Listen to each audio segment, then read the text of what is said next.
Ayan, good morning mga ka-growers bit 1000 plus ano, foliar fertilizer. Ito hoy farm ito. Ito po mga citrus. Citrus, manggaganda ng mga pananim nila dito. Ganda, ayan. Bali 3 hektarya po ito, sari-sari ho ang tanim. Farm and resort. Ito ang problema nila, daming damo. Tapos ayan po ayan, may mga bunga po kaso nga lang ang problema nila dito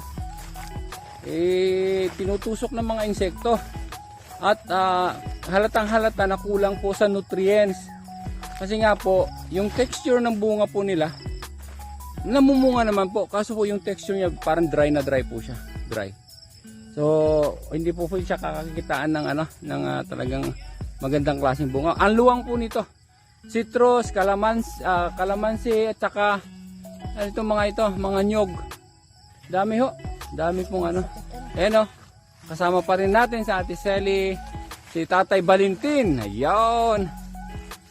Ayan ang luwang ho nito. Tapos ang ganda ng lugar. Ayan.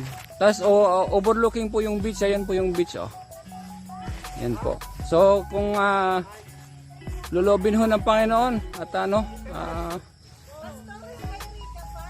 po